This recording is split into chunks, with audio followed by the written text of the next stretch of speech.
Hello there, ladies and gentlemen, photographers and forest dwellers.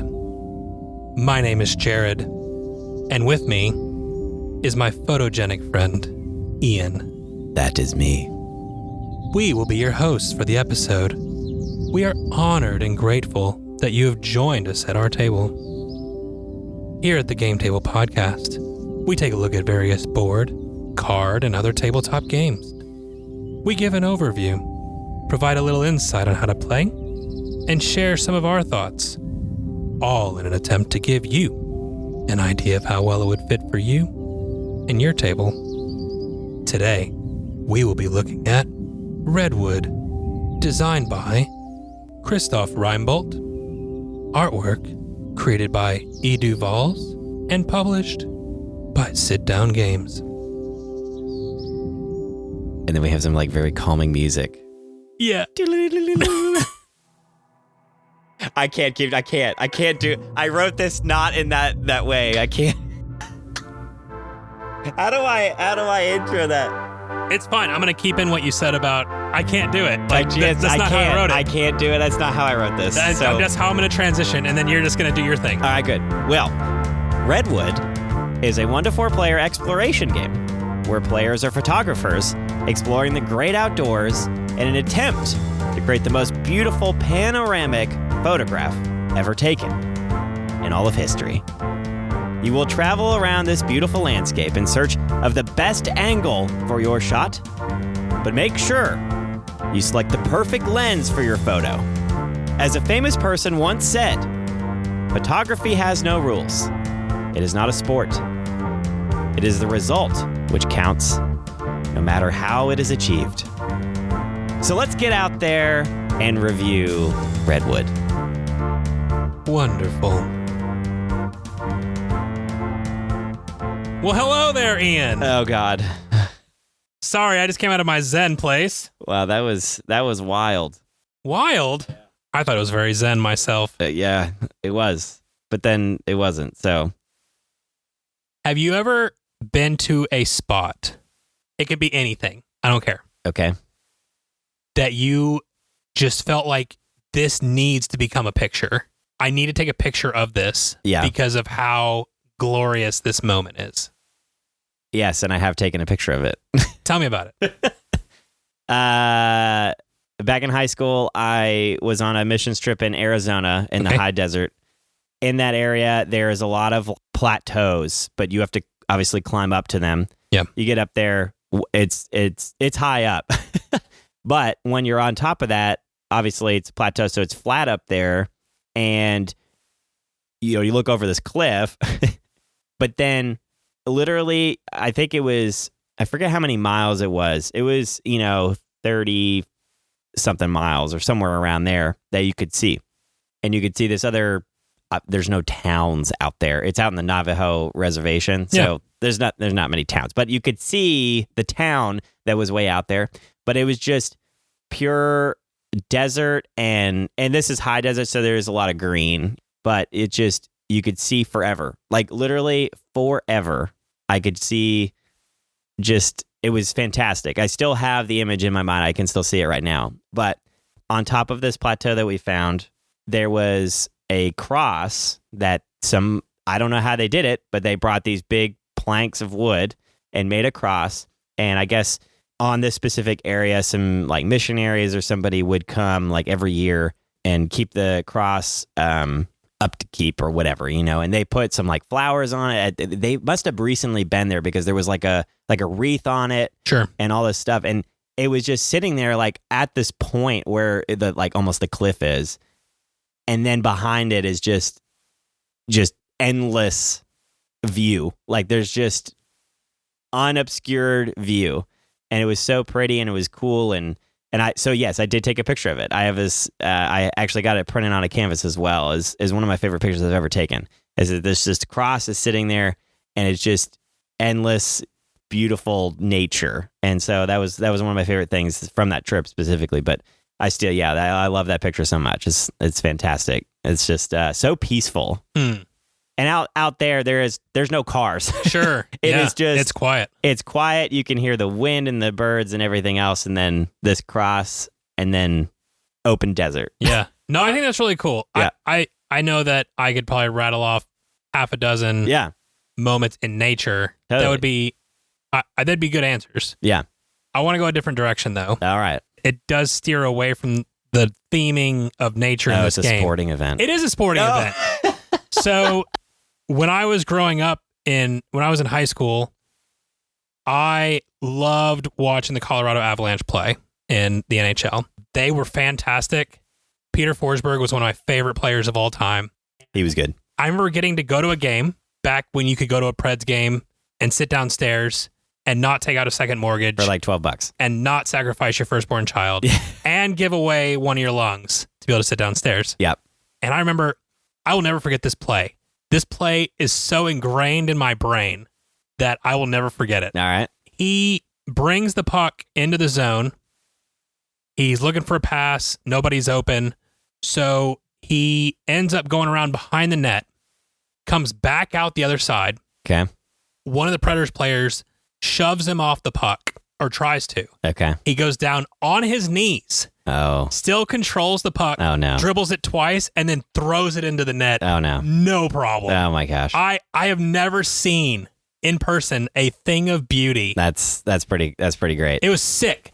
And I already have like this great appreciation for sports photographers anyways, because not only do you have to know the right spot to be at, you have to time everything perfectly. Time it right. Perfectly. And so, I mean, the talent is, it's incredible. But I wish, I'll never forget it. Like I said, it's etched in my brain, but That's I wish great. I could have taken a picture of it. Yeah, it's really cool. Like, the sports guys that take those photos, really think about like the NFL one specifically. Like they sit on these end zones all game. And I guess they do move from end zone to end zone, but like, especially for like the Super Bowl and stuff like that, I don't know if they'd be allowed to just roam wherever they want, because there's probably tons of photographers on the field. Yeah. So anyway, I don't know how they just somehow get the perfect shot. And it's like, oh. All while potentially being trampled by these trucks that are running around. Yeah, exactly. So, well, let's talk about Redwood. Yeah. Which is about nature and photography. Yep, it is. It is about both of those things. It's about both. Primarily photography. And hiking, slightly. Kind of. You're moving around. You are moving around. I don't think you can move around in hiking the way that you can move around in this game, but that's okay. No. Definitely not. Yeah, not. All right, well, let's talk about how to play. I'm going to give you a brief overview, and then we'll jump back into the discussion. So Redwood is played over 5 rounds, whether you're playing at 1, 2, 3, or 4. The goal of the game is to have the most points. The way that works is there is a central board that all players will play on. This board has flowers, various backdrops that are broken up into 5 different sections. And then there are these various spots on the board for you to inset animals that will be roaming around the board in the various biomes. The 5 different sections are your biomes. Mm-hmm. You will also be on the board with a little photographer miniature. On your turn, the way that this works is you will choose a movement template. You will also choose a camera shot template. You have to choose both of them before you do anything. You can't do anything before no you select. Measuring, no picking it up and playing around with it. Once you touched it, that's the one you're taking. Yeah, technically, the rules specify touching. That's it. But you do pick the movement first, technically. You do. Movement and then camera shot. Yeah. But you don't do anything with it. You grab it, you put it in front of you, then grab the camera. That's right. So once you have your plan of action for the round, you then attach the template to your photographer miniature. You can kind of swing it around, trying to find where you want to put your person on the board. Mm-hmm. The entirety of the template cannot go through an animal or another photographer. We're not out here to disturb nature, and we're not out here to disturb other photographers. You can't walk through a bear. Technically, this is the hiking part. I guess. You are hiking to the optimal photo spot. Through multiple biomes. Yeah. But that is it's the movement template. So you're walking. So you can't walk through a bear. That's right. You can't walk through the bear. So once you've decided on your spot, you take a second miniature of the same structure. You'll put on the other end of the template, and then you remove the first one. Mm-hmm. Then you attach your photo shot to the second miniature and decide where you want to take your picture. Now, there are a few things to keep in mind here. The only things that are going to count are either flowers or animals that have been completely covered by your camera shot template. Has to be all within the image. So if you chose long and skinny for your shot and you can't fit that big old fox into your long and skinny, The fox. I'm not bitter, Yeah. No. then you don't get credit for that fox photo. Additionally, each lens shot has little holes in it. Mm. If you get a flower or an animal that you can see through the little hole, then you have made a perfect shot, which gets you additional points. Yep. In addition to that, once you've taken your shot, the direction that you're pointing will determine the background of your shot. And that is where the various biomes are coming into play. So you'll take a card from that biome, put it in front of you. You'll add tokens representing the pieces that you did capture correctly. And then that'll be basically your turn. You'll collect points for any bonuses that you've achieved during that shot. Mm-hmm. Then play transfers to the next player. They have a choice. They can either take templates from the ones that have not been used, or they can take yours. If they take yours, you get a point for each thing that they take. On your next turn, you cannot take anything that's still in front of you. Play goes around and around through 5 rounds, so you'll end up with 5 shots at the end of the game. There's a variety of different ways to score points at the end of the game, creating a strong flowing panorama that connects correctly of your 5 different shots, having unique animals in your collection of shots, having flowers in your shots, and points collected throughout the game all come together to create a final score. Whoever has the most points wins and is declared the greatest photographer at the table for that time. For that day. Maybe, unless you play again. Yeah. Let's head back to the table and discuss. I want to talk about the designer real quick. Talk about the designer. Is it Christopher? No, there's no R. There's it's no R. Christoph. It's Christoph Rembolt? Reinbold. Sorry. Well, he has designed a couple other games that are not as well known, but Cult Express was his other main game. Hey, you know about that. And I love Cult Express. I think he likes, and I was reading a little bit, especially in this game, he wanted it to be, and Cult Express is the same thing. It's about the experience of the game more than like the technical functionality of rules. And I can see that in both games, especially in this. There can be some fiddliness with anything that you're using maneuver templates. It's about the experience of this game. There are a couple things that are kind of weird and can come across. Same thing in a game like Cult Express. And the game's very free flow, kind of just winging it type of deal. So experience over many other things. And I think that's really cool. I think it's a nice balance. I think it adds a lot to a game like this. So there's that. Did you have anything to say about him? No, I was going to talk about the artist. Oh, okay. Yeah. Oh, yes. The art. Yes. Let's do that. Because I think the art's great. I adore this art. If the art wasn't great, it would really detract from this game. It definitely would. It definitely would. Is there anything else that he does? Yes. He's actually been in the board gaming game industry for artwork for a little bit now. Okay. 3 Ring Circus. Mm-hmm. Bitoku. Okay. I feel like I should know this one. Trolls and Princesses. Mm-hmm. Heard of it. But there's like a whole list here of stuff that he's done. Mm-hmm. And also looking on his Instagram and his ArtStation, his artwork's awesome. Yeah. I mean, this looks fantastic. I'm a fan. Yeah. It's interesting, right? And we talk about art a lot because we get into a lot of games that the art's really important. The art had to be good because it's a game involving photography. Mm-hmm.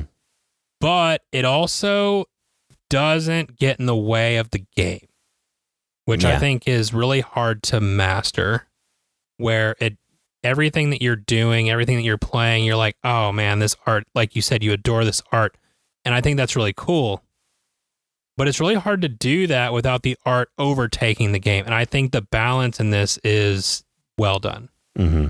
The front of the box, I'm assuming he did that. I love that piece. I think that is... Can you describe it for us? It's pure brilliance here. To have the camera lens at the bottom of the box aiming up towards the sky, and then this absolutely just gorgeous image of a forest with the animals in the game all just kind of sprouting out from the lens and coming out. It starts at a very narrow part of the lens and then shoots up and spreads out towards the top of the box. That illustration is amazing. I love that. I want that printed. It is just such a cool representation of how taking a photograph works and how it brings everything to life. It brings everything to life. And so you have this like elk on the front of near the lens, which is the biggest animal, and then you obviously have the trees and stuff behind it. But it's really cool where you have this centerpiece of the animal right next to the lens, and then the forest behind it with a lot of like little creatures and stuff behind. It's just it's brilliant. It's absolutely brilliant. I love it. As somebody who has taken a lot of pictures in my life and I love photography, is representational of taking a photograph. I think it's awesome. And so, yeah, I love this box. This is a box that I want to stand up and be on top of the shelf or face up. Like I want it to stand out on a shelf. I think it's that good of art. Yeah. So, okay. Really like it. I love it. Well, what do you like about this game, Jared? I think that this game is the closest I've ever come to just fully being like, guys, this is so zen. Yeah. I don't care. I'm out here taking some pictures. Just taking pictures. But it's not in a like, it's interesting because it's not in a, I don't care. Uh-huh. It's in a, man, I want to do well, but I'm out here with you trying to get you to do well too. And we're competing. And I don't do that a lot. But like you had one shot tonight where we played before we recorded. And I'm like, yeah, you could do this or you could do that. I would never do that in other games. I'm like, I'm just going to sit back and let you figure it out. But like we were talking through all kinds of stuff. Yeah. And we did that a couple times. I really, I don't know. Like it just feels like this, we're out here together doing our own thing, but we're also competing. Yeah. And I think that's a me thing because I know that not everybody, just from what I've seen online, not everybody loves this game. And that's fine. I don't care. For me, it brings out that Zen nature and lets me just enjoy my time. Yeah. And I really like that about this game. No, it has that feel to it. Yeah. Even the art, let alone on the box front, but everything else, very just Zen. Yeah. Even the components, the board is just really nice. And the different biomes are really cool as well. You know, you've got these different areas, but they're all unique in their art style. Sure. A little bit in each thing. Like one's a lot of bright colors where the rock area is like, it's kind of darker. It just not as many bright colors. It just has like rocks. But it lets the flowers and the animals that move in there really pop. Yeah, it does.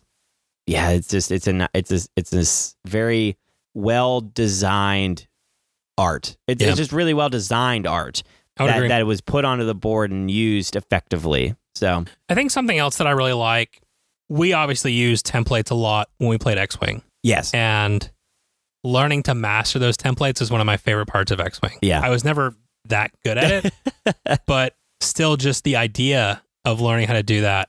I like templates. I do. It's really enjoyable.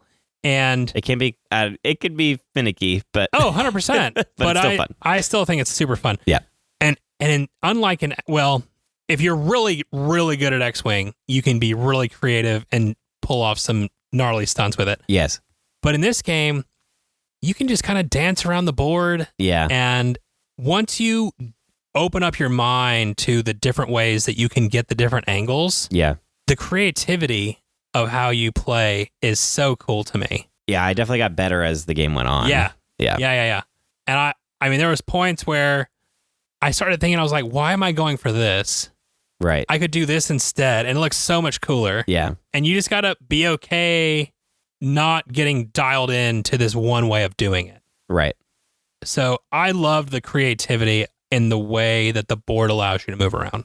Yeah. And the templates. It's got like this dexterity part of it. So you have these templates, and there's 7 of each. In the base game, that's right. So 7 movement, 7 camera lenses. And there was one, the first one's like literally like you move like 2 inches straight in line. Super important sometimes. Yeah, that's nice. The other one, the second one is like, it's almost like this like L. It's a rounded L, but it's like a little L shape. Like a U? Is that the letter you're looking for? No, you would go all the way. Well, yes. If like an L and a U had a baby. Yeah, sure.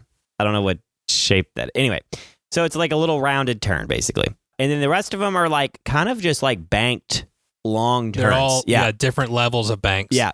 Where the 2 is the only one that's like an odd shape. Like the rest of them are pretty. At 3 through 7 are all like, it's just a bank, a little slight angle, but they just get longer. But it changes a lot. Does. So what's really cool though, and the trick in this game is you're like, you're on one side of the board, but you're like, man, I need to get over there and take a picture of the bear inside the forest.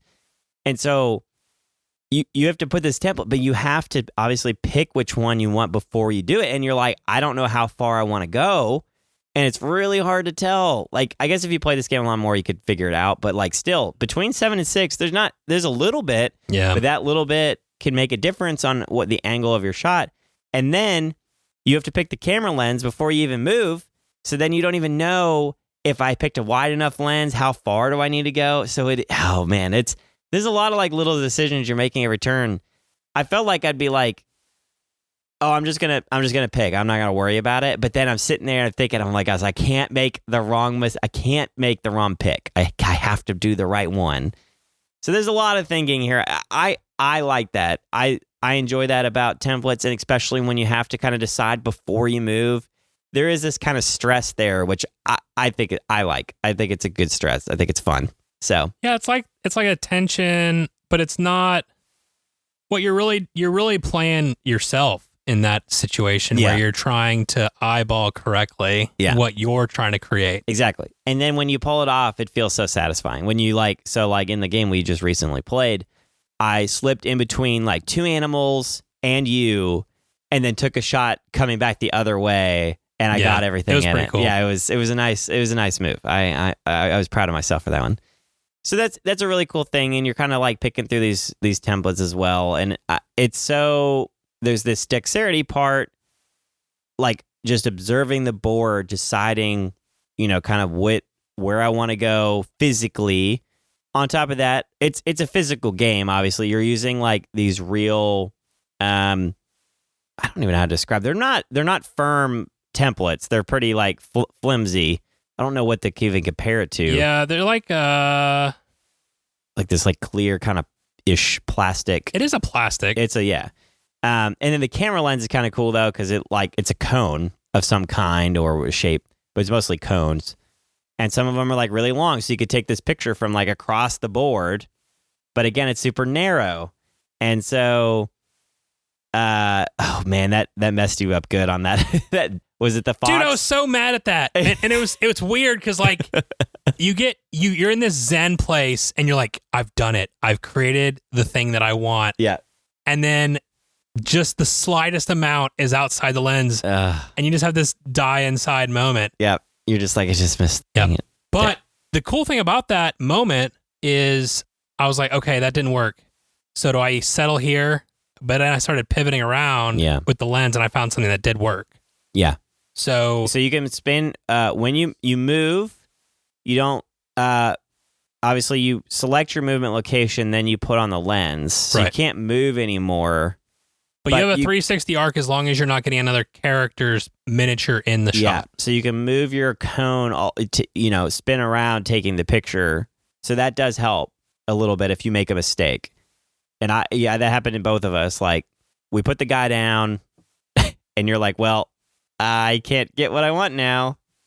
So then you move, you're spinning that cone around, finding a good spot to like take a picture of something else. And sometimes you can adjust it. Like, okay, I want to get the water background with this animal. Well, that animal's not going to fit. So let me move to another area of this water biome and take a picture of that instead. And you still get a lot in there. So there's ways to maneuver it. So you're not always locked in, which is nice.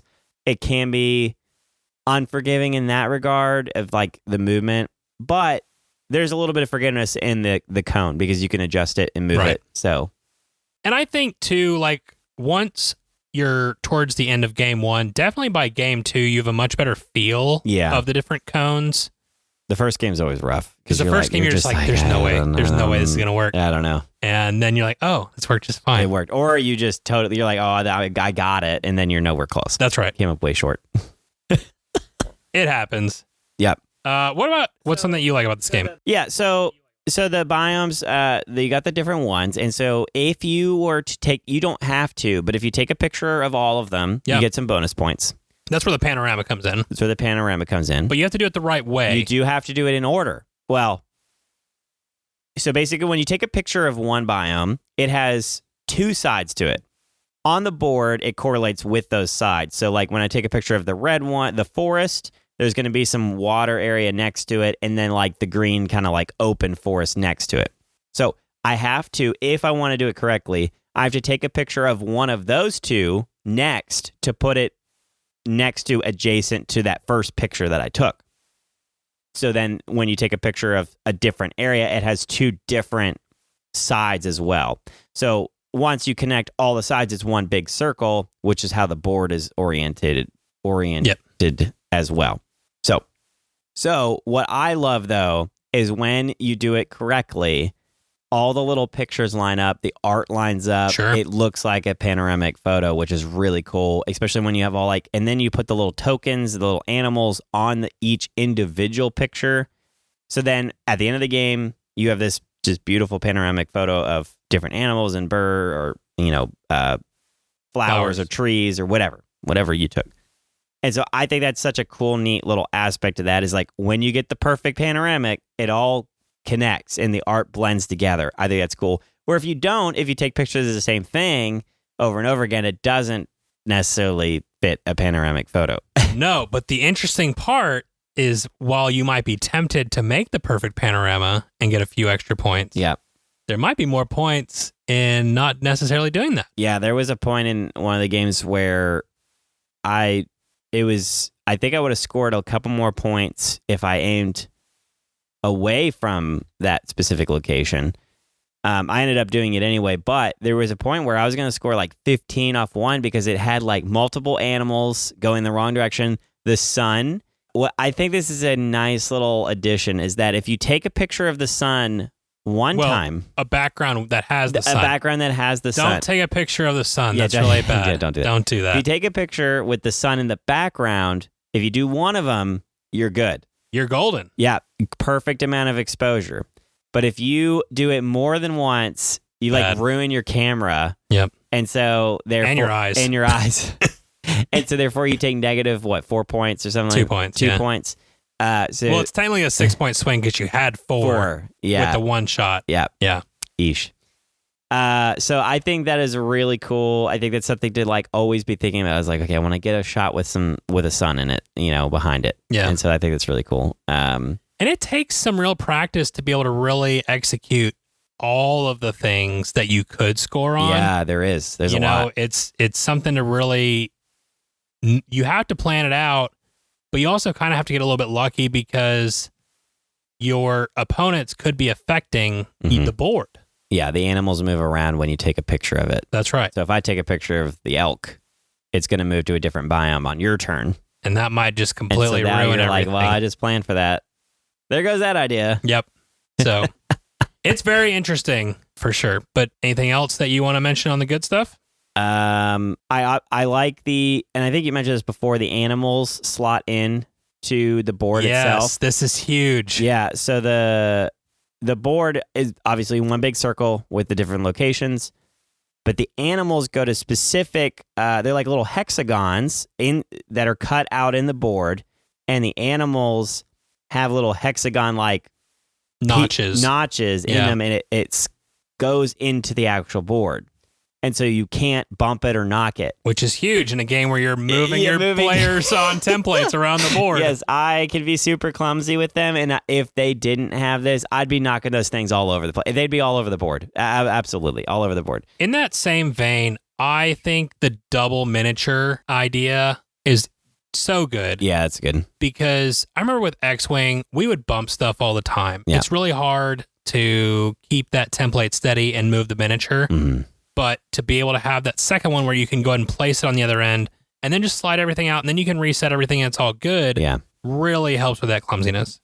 Yeah, because you're never like, nothing's ever moving because the template's locked into your guy. So that becomes like a placeholder. Right. And you place the new mini at the end of the template. It's got a little circle cut out where you put it. And then you just kind of like lightly lift up and then pull everything out and set your guy back down. It's almost flawless. It is flawless. I think it's perfect. It's a perfect system. It's very close. Yeah. There's not much I would change on it. It's so well done. Where other templates, you have to put the template down, move your guy from one end to the other. Don't breathe. Not breathe. Don't bump your hand. It doesn't lock in place. Like there's all these like variables. It's simple. You just click it into your dude and then put the other guy on the other end and you're good. So everything locks onto the mini. It's got a little cutout at the bottom that you just literally, it snaps into, which is so cool. Sure. It's a great idea. So, that's a good point. This is the last thing I'll say about the good part, and then we can move on. But it's very fascinating to me because the more I've thought about this game after we play it, it's so close to that activity world instead of the game world. Yeah. Because of what you're doing. It's hard for me to like say lots of things that I like about it because that's it. Just doing it. Yeah. Dancing around the board, taking pictures, trying to decide the right templates. That's the game. I'm not going to sit here and promise you that there's some super deep thing. Yeah. Like that's just what it is. And you're either going to like that or you're not. It's not super. Yeah. There's not a whole lot of like critical decisions. You within the game. You're choosing the templates and then you're doing it. Yeah. And that's boom. 5 times. Which is great. You do it 5 times, 5 rounds. So I'm not trying to critique that. I'm trying to paint the picture of like why this is just, we're talking about the art, we're talking about the mechanics of the structure of the templates and that sort of thing. That's why we're spending so much time on that. And it is really interesting because I normally would defer away from the more activity-based games. But for this one, it just really draws me in. And it's very interesting.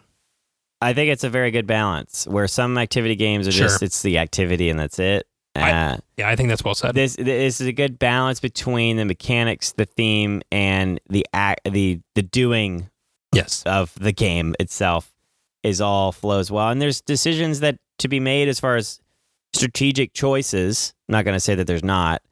There's strategic choices that you are making to get the best picture, which I think is really cool. That's a great little spin there, and it ties the theme and everything together as well. And it makes sense a lot of what the designer likes to design. I think it fits him in particular and what he likes. Yeah. And it's a very well designed game for sure. All right. Do you have things you don't like? Not particularly. I mean, I think there's a little fiddliness, obviously, with these types of games. Any type of things that you're manipulating actual pieces around as part of the main game mechanic, it can be fiddly. I think this mitigates it a lot with the templates, of how they snap in and all that fun stuff, but there's still fiddliness. That's fine. I do think that there's a little... It's not very clear on some of the cards and objectives.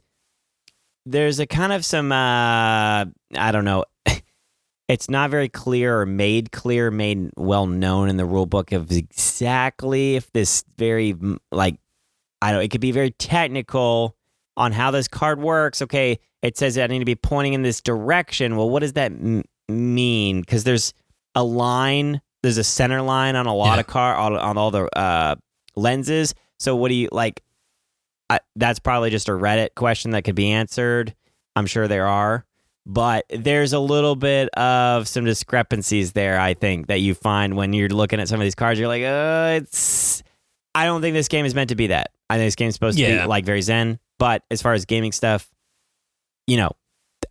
it happened in our game, so I'm sure this question gets asked. Right.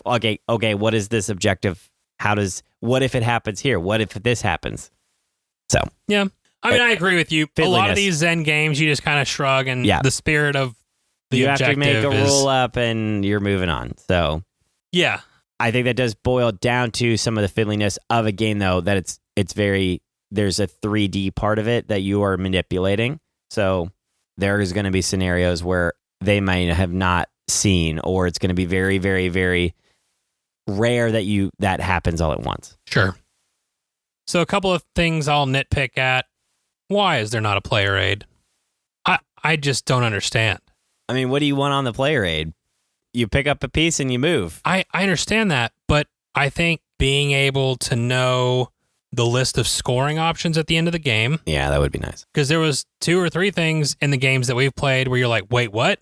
Yeah. And I'm like, yeah, like we talked about that. Well, I've been doing a lot of stuff since then. And I get it.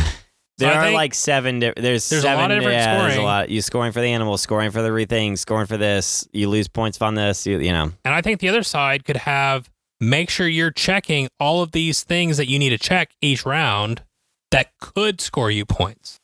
Right. Make sure you're checking that everything's covered. Make sure you're checking that you're hitting the background right. Make sure you're checking your bonus options around the table that are flipping, because by the end of the 5th round, you've got 5 different bonuses to keep up with. Is it into the sun? Is it this? Is it that? I don't know. I'm not a board game designer. It just kind of blew me away that there was no player aid, A player aid would be nice. especially for the scoring. The scoring would, yeah. To keep track of that constantly and not have something to look down at. Yes. Because I asked you like 6 times. You did. And that happens a lot. Yeah. That's okay. Yeah. I mean, if you knew the game, maybe. But Yeah. I don't think I'll remember this.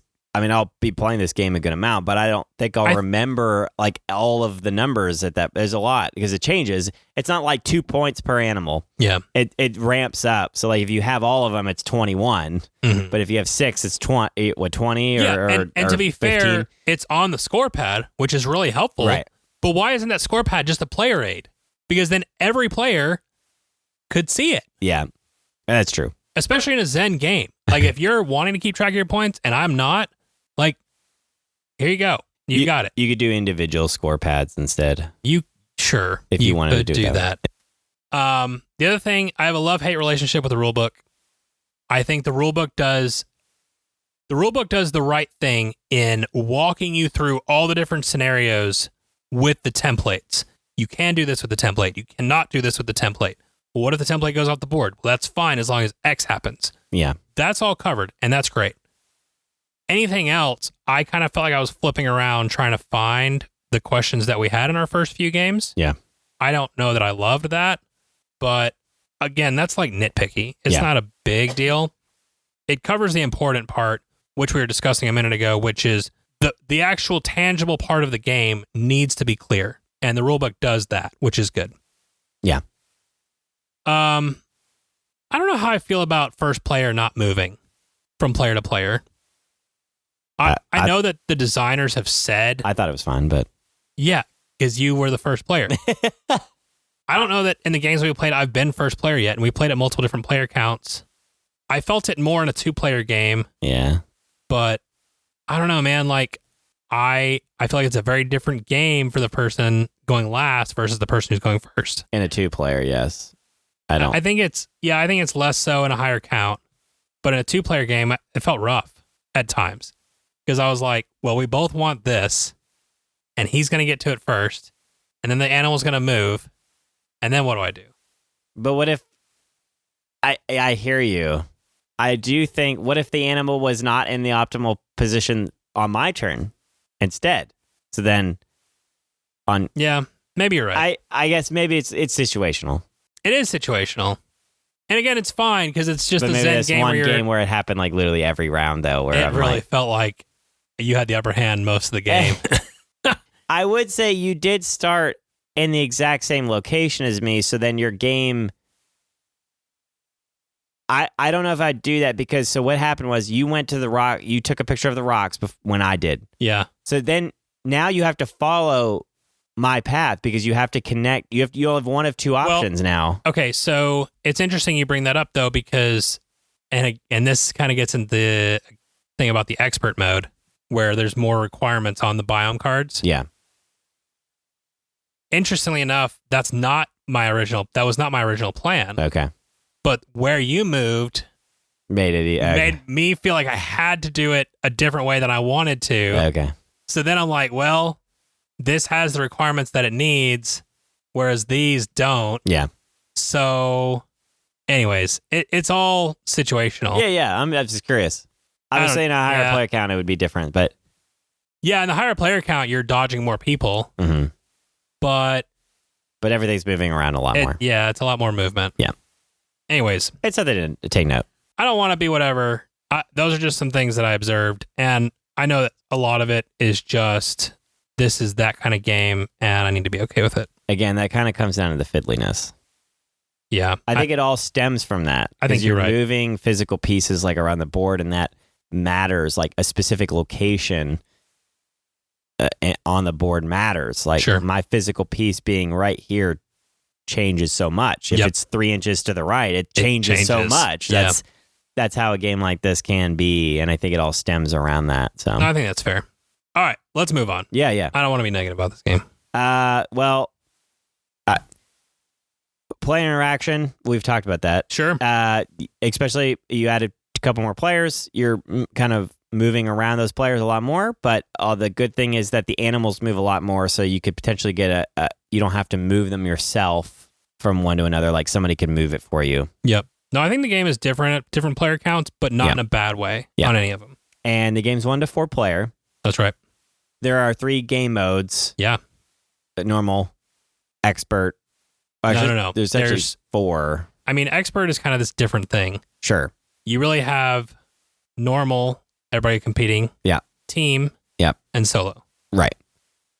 And then you can add the expert cards to your normal game. Yeah, which just adds more requirements and different ways of scoring. And it makes it a little harder to get specific things, but you get more points. That's right. Yep. Okay. And then there is an expansion. We have not played it yet, so I can't really speak to it. Don't own the expansion, but it adds some like player abilities and more animals. New board. I'm excited to try it. Yeah, I want to get it because I'm excited to see what they've had. It's the player abilities are cool, and then a new board is also cool. It's got like you can float on a canoe, and it sounds so cool. It's a cool little thing. So, well, there's all that. All of that. So we move into grading and final thoughts. Yeah, this game thoroughly surprised me at Gen Con. We walked by it. We didn't even talk that we played it at Gen Con. We didn't talk about that. We didn't talk about it on the recap episode that we did, but we didn't talk about it tonight. I'll be honest, we were walking past it at Gen Con. I was thinking about something else entirely. Yeah. And the guy was like, do you guys want to sit down and play? And I think you and Anna both jumped on it, and I was just like, okay, another nature game. Sure, whatever. I just loved the art. I think this is what got me. The board looked beautiful. Yeah, it did. It did. In the box art. I was like, okay, that looks all right. Right, whatever, we'll play. Yep. And we sat down, and he started describing it, and I was like, holy crap. So it definitely very much surprised me. Yep. I, after multiple plays, still very much enjoy it. I have the same feeling every time I bring it to the table of this is just such a fun expression of creativity, and I'm getting to play a game at the same time. So I really enjoy it. I'm going to give the way this game speaks to me, and I'm going to also give what I think the game itself is. Because I think that So I think as a game, I think it's a solid 7.5. I don't know that it's the by itself. I don't know. I think it's a 7.5 from a game perspective. For me personally, I'm giving it a 9. Woo, I really like it. Yeah. I will never say no if someone wants to bring this out. That's a good score. That's why I really don't think it's a 9 for everybody, though. Yeah. So I needed to split it because I think as a game, it's in that 7 to 7.5 range. But for me, it's a 9. Yeah. No, I think it's not a heavy game, guys. It's not. It's not a heavy game. Don't think that it is. This is a great family, like light just have some fun, move some pieces around, take pretty pictures like that. I feel like you're underselling it a little bit because that's not how you treated the game when you were playing. No, what I'm saying is that's what I'm trying to do is undersell it as far as the base concept. Like you're moving around, taking pictures, but the way that you achieve that and the way that the game presents that for players is unique. I've never seen that before. I think the templates are unique. The pieces are unique. The different shapes and the techniques that you're using is very unique to this game. I think the way that it is presented as far as art and the way that obviously turns work, I think is fantastic. I think overall, like when the game is over, no matter if you win or lose, you feel like you achieved something, which I think is really cool. You took a really pretty picture, and it's got a lot of, again, all the different animals, and you like, again, whenever at the end of the game you have the 5 different photos that you took, you can see all the different pictures and flowers and trees that you took. I think it's so cool. Like I think it just feels like an achievement. I feel like I did something in this game. Like I did that. Like your board's different than mine. I think that's super cool. And so with the combination of all those things, I think it's obviously very light. One thing we didn't talk about is obviously the time. I think you could play this game in an hour and a half or less if everybody knew what they were doing for sure. Yeah, I think less. And so I think that's great. It's like a great family game, and I think there's always room for those, and room for more of those that are absolutely gorgeous on the table, but also aesthetically pleasing to play, and functionality is fun to play. Yeah. This is a functional game that is fun to play. Like you're saying, there's an experience that you're having moving physical pieces across the board. And I think that alone bumps this game up, like just straight up an 8. I think I would rate this game. I'm not going to go to a 9 because it's a great, I'm not going to do a dual, a dual rating here. I'm going to just give it an 8 because I think it's that good. I will play it anytime. I think it's fun. And I think a lot of people would enjoy it. So if you like really heavy strategy games, this isn't for you. But if you want something I don't know. I don't want to say that. If you only... Okay, let's be clear. If you only play sure, Arc Nova... level game, higher. Don't play Redwood. But if you want something, it fits a niche. It fits this kind of like dexterity / light, fun nature game. I think that this is a great fit. I have a lot of those. Like I have a lot of them. But this one's different. It's different. It's unique. Yeah. And that's the hardest thing in games right now is uniqueness and something that stands out. And this game didn't even come out this year, but we found it at Gen Con this year, and it came out in 2023. And it stood out. The box art stood out. The gameplay stood out. The way everything is presented stood out. And so that's really hard to do in today's gaming. There's just, it has to be above and beyond for it to truly stand out. I'm not sure how this game isn't standing out to a lot of people. I find it hard to believe, but it's not. It's interesting looking online. It is a mixed bag. It is a mixed bag. Like maybe people went in with the wrong expectations on this game, but like, it's a great game. It has good decisions, fun decisions. You're moving some pieces around. It is not, I mean, this is like very light complexity though. Like it's light, but it's fun. And that's the hard thing. Like we play games to have fun. And so this definitely fits right into that. Again, it's not going to be super heavy. It's a light complexity, but again, fun. And the way it's on the board and on your table, it's going to look pretty. And it's going to be fun to play. So, all right. Well, thank you all for listening. If you have feedback or want to give us your thoughts on the game, we would love to hear from you. Links to our socials are in the description. If you don't like socials, I get it. Check out our website at thegametablepodcast.com. Shoot us an email at thegametablepodcast@gmail.com, or find us on Board Game Geek. 5-star reviews, subscribing to your podcast player of choice, following us on socials, and joining the conversation on Discord. All of these heroic actions are immensely helpful in growing this podcast. Special thanks to Angie Santiago for our cover art, to Anna Snyder, who made the music, and to Alexei Shistolin for the How to Play background music. Join us next week as we head back over to the kids' table. In the meantime, may your dice rolls and your card draws be blessed, and your experiences at the table be ones to remember forever. Adventures out there. Get some pretty photos and enjoy the ride. Enjoy the Zen.